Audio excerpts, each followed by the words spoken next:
beloved Boss Mike Cervera.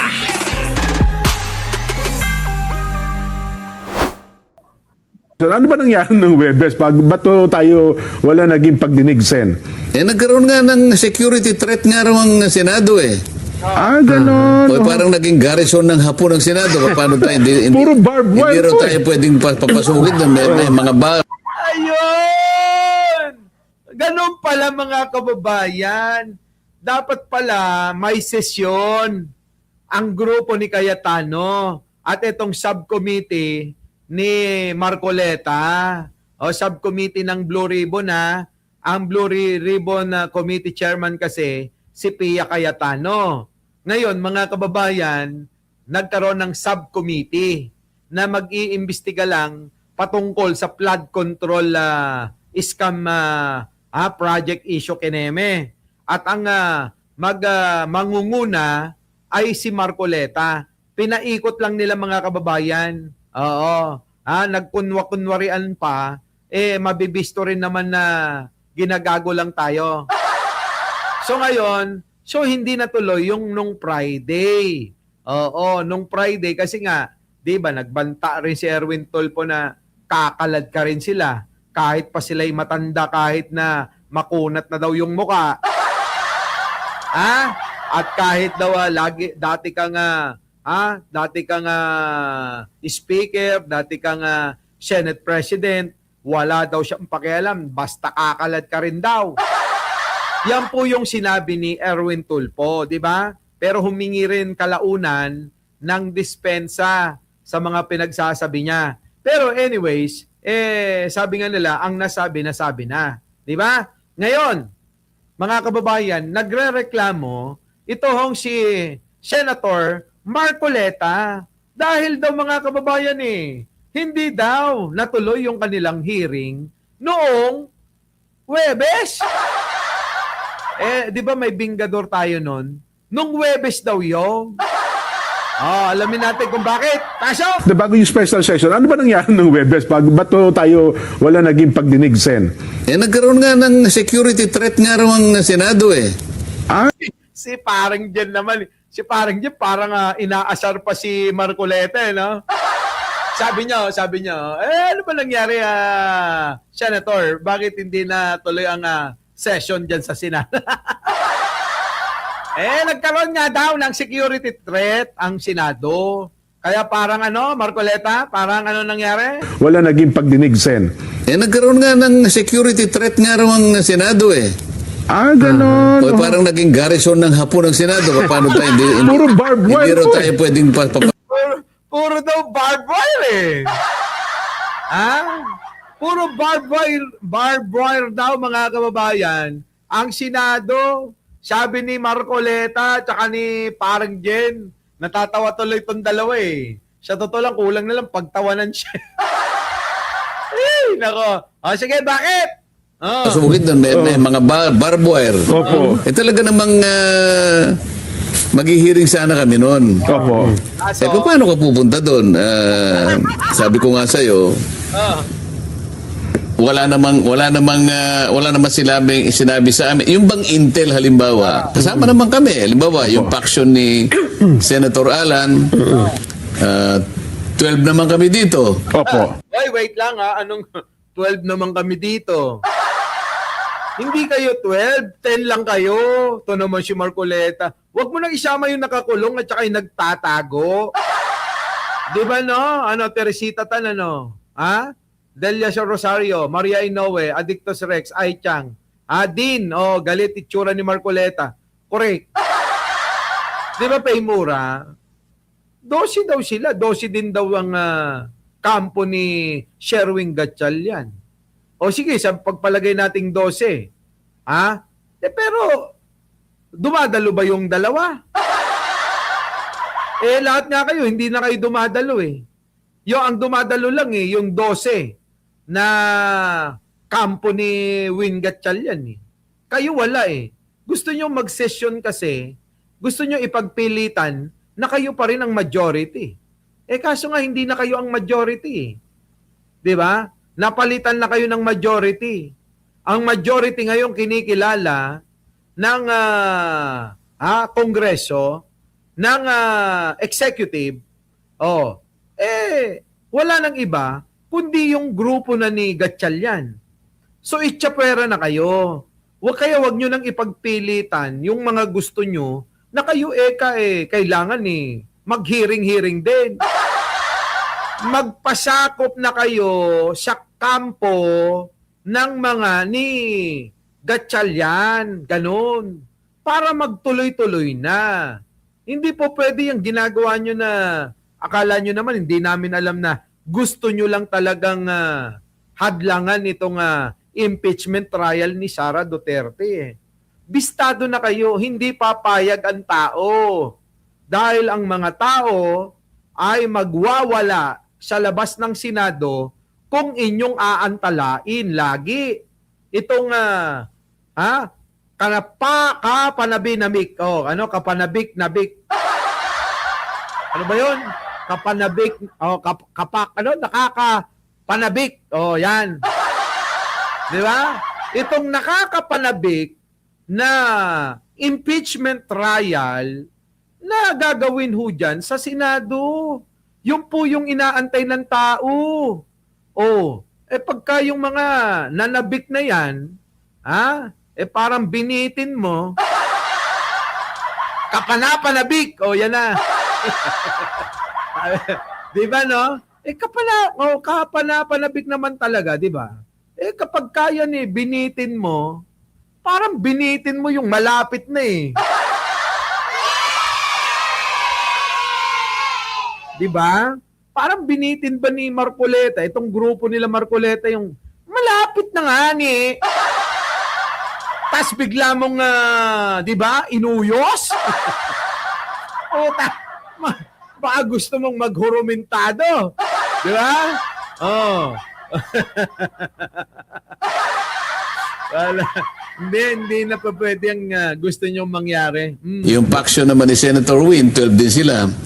Ba't sila lang ang may intel? Ba't di naman nila sabihin sa amin? Pare-pareho naman kami magkakasama. Mga senador naman kayo pare-pareho. At ang isa pa, parang hindi naman na-process yung intel nila. Intelligence report. Pagkaraniwan, dapat sinesertify man lang ng national, yung NICA. Opo. ISAP, tsaka intelligence. Wala na, Marcoleta, dami pang mga sinasabi, dami pang pinaglalaban. Tama na daw ang drama, sabi ni Win Gatchalian. Di ba? Puro pa drama kasi ng drama. So wala ka nang magagawa. May bago ng Senate President pro tempore. Yun na muna sundin nyo. Tapos pumasok kayong lahat at maghalal kayo ng bago. Kung gusto nyo ng ganyan, maghalal na kayo ng bago. Magbotohan kayo. Kaso nga, aminado naman di ba? Aminado na si Marcoleta nung unang araw pa lang, talagang pinipigilan na nila kasi talagang maaagaw na huulil yung pagiging Senate President ni Alan Peter Cayetano. Di ba? Replay po, Norman Marquez, boss, SP Aki, replay po ngayon. Di ba? Mga kababayan, tama na, talo na kayo. Sabi nga dito ni Sal, di ba?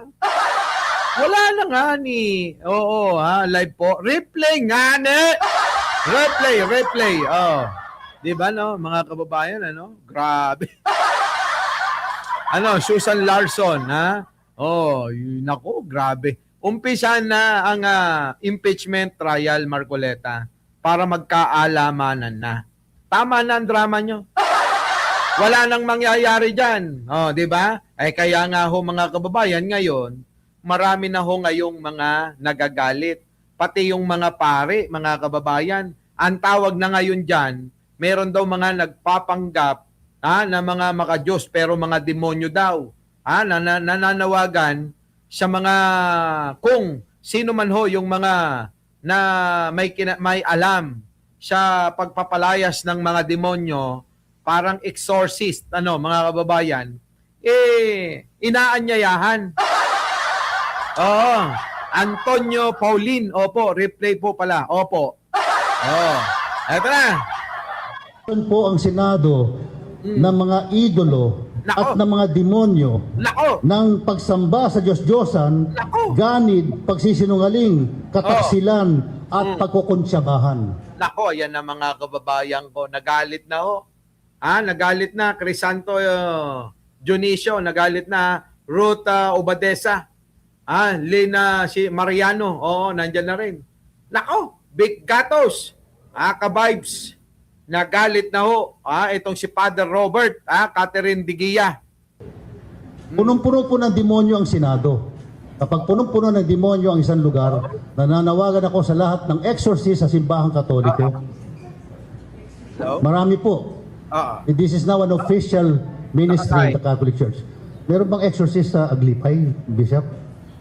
Sige. Yung ano pala na, Okay. nanihingil na. Pero, Ano natin, okay, may exorcist ba sa Evangelicals? Okay, ako magdadala po ng Okay. incenso, holy water. But bago Ikaw. ako magpunta doon, ako'y mag-aayuno kasi that's a requirement. You have to fast Nako. and pray. Kita nyo? We have to exercise Senate. It is possessed. Some of our senators, you look at their behavior, they are possessed. Kita nyo, napoposes na daw mga kababayan. Alam nyo, ang tinutukoy dito si Alan Peter Cayetano no? Mga kababayan ko, iba na kasi talaga Kung ano-ano na nang nagagawa ni Alan Peter Cayetano, talaga, nako! Possessed and the spirito ni Digonyo. Grabe. Talaga malaki. Grabe yung epekto ng ng sanib ni Digong Ibang klase yung sanib, mga kababayan.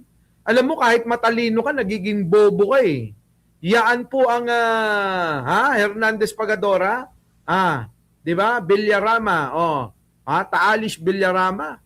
Yan ang yan ang trademark ng mga DDS Kapag ka nandun ka na, hindi mo na alam na ikaw nagiging tanga na. Grabe, no? Matindi. Oo. Yan, tuloy. So, idolatry. So, the idols have to be exorcised. It needs deliverance from evil. And it needs vigorous rebuke. Pagtutuwid. Rebuke. Kailangan ituwid natin. Sabi ni Taalis Villarama. Pangit mo, bayaran! Grabe ka naman kay Marcoleta. Ikaw, Taalis sobra ka kay Marcoleta Huwag kang ganon, Marcoleta. Di ba? Si Taalis kay Marcoleta, sinasabi mong bayaran yun. May ebidensya ka ba na bayaran si Marcoleta? Wala ka namang ebidensya. Kung makapagsalita ka kay Marcoleta, Marcoleta, may basher ka dito. Sige, tuloy, Father. Si Aimee, sino pa? Si Bigote, Sino? Marcoleta. Ang laka. Okay, tama? Si Marcoleta daw. Ikaw. Marcoleta, grabe ka. Special mention ka na ni Father, Marcoleta ay ang hilig-hilig din mag-quote ng sacred scriptures. Kilabutan naman po tayo. Kapag kayo Katoliko, Evangelical, Iglesia ni Cristo, you don't have the right and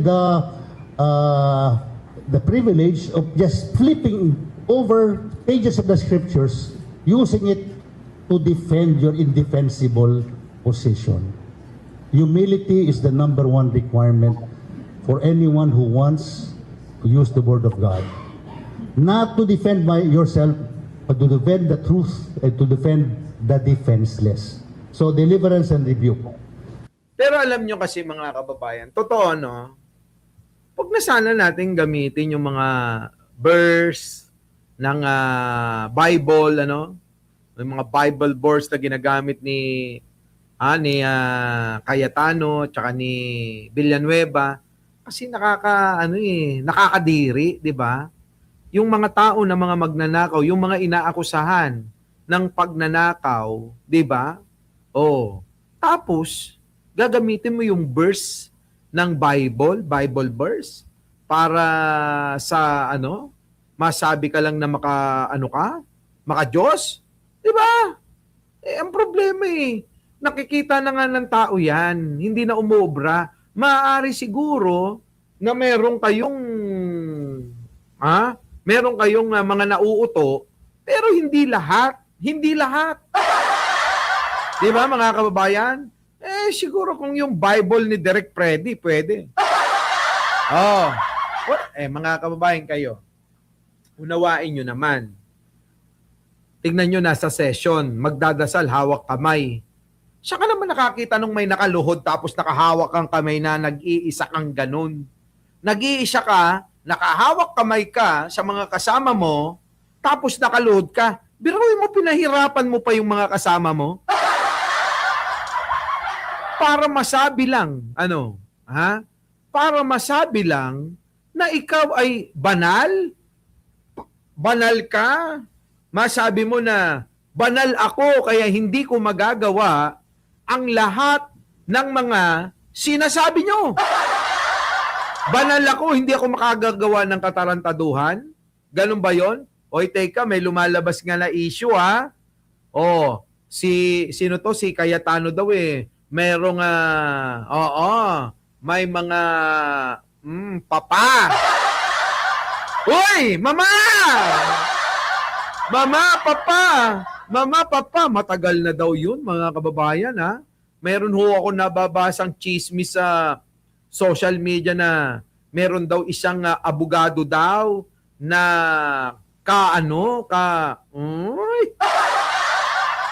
kaluhuran, ni Mama Petra. Totoo ba yun? Ay, nababasa nyo ba yun? Dumadaan ba sa feed nyo yun? Yung bang meron daw, matagal ng partner, yun daw, romantic relationship with papa na di umano ay isang abogado. Kaya pala itong si Mama Petra ay talaga naman, mahilig lumuhod. Putik na yung mga kababayan. Totoo kaya yon? Nakita ko yon sa feed. Nakita ni Miss Abo. Hindi, nagkalat. Meron daw isang papa, na nagkaroon daw ng isang romantic relationship with Mama Petra. Matagal na daw yun. Kaya lang, etong si Mama Petra, merong legal na ginawang mama. Utang ina.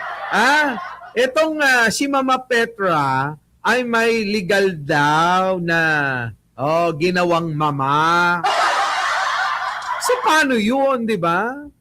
Kakaloka. Di ba pwede na na lang kayo magkasama-sama sa, di ba no? Lahat sila mga kababayan, si Mama Petra, si Mama, si Mama Mayora. Ay, nako! Paano kaya yun, Si Papa, ipagitnaan nila. Sino? Si Mama. si Mama Petra at si Mama Mayora, di ba? Ayos yun. Ano tawag doon? Nag-threesome ba? Pwede na yun, Orgy, mga kababayan. Nako, ewan ko. Our beloved Boss Mike Sevilla.